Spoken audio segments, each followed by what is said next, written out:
Welcome to Not Milk Never Milk. Subscribe if you're lactose intolerant. You're starting with essentials: charge, firmware, and a decision. First, make sure both earbuds have at least 20% battery and the phone's Bluetooth is on. Once done, leave the bud you won't use in the case to force the left or right to become primary. Pair the single bud by opening the case or removing only that earbud.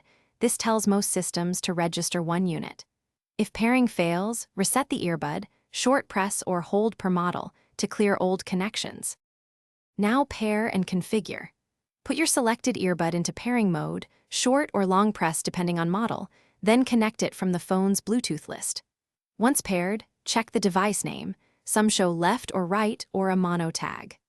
After connecting, go into sound settings and set audio balance toward the active earbud or enable mono audio in accessibility to deliver both channels to one bud. This ensures you hear full stereo content through a single earbud for clarity and safety. Finish by testing audio and controls. Play music and speak into the mic to confirm calls work. If you hear dropouts, move nearer to the source, disable secondary Bluetooth devices, or toggle Bluetooth off and on to re-establish a clean link. If the earbud still misbehaves, power cycle or perform the manufacturer's reset, then update firmware. One key troubleshooting tip: if pairing repeatedly fails, clear Bluetooth cache on the phone and repair.